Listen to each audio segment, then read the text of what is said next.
আপনি এরকম বলতে পারেন না। আগে শেখ হাসিনা এইভাবে কথা বলতো। শেখ হাসিনা সবচেয়ে বড় মিলিশিয়া ছিল বিএনপির এগেন্সটে কথা বলতো।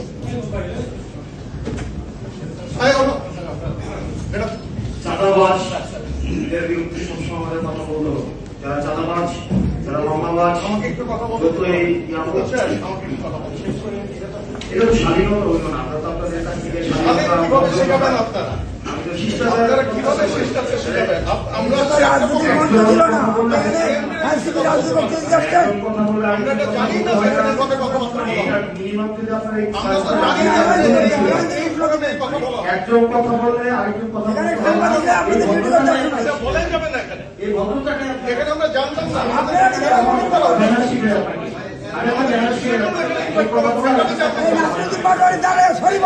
উদ্যোক্তা তারা কেন আমাদেরকে এখানে ইনভাইট করছে? আমি জানতে চাই। আপনি দাঁড়িয়ে সরি বলেন।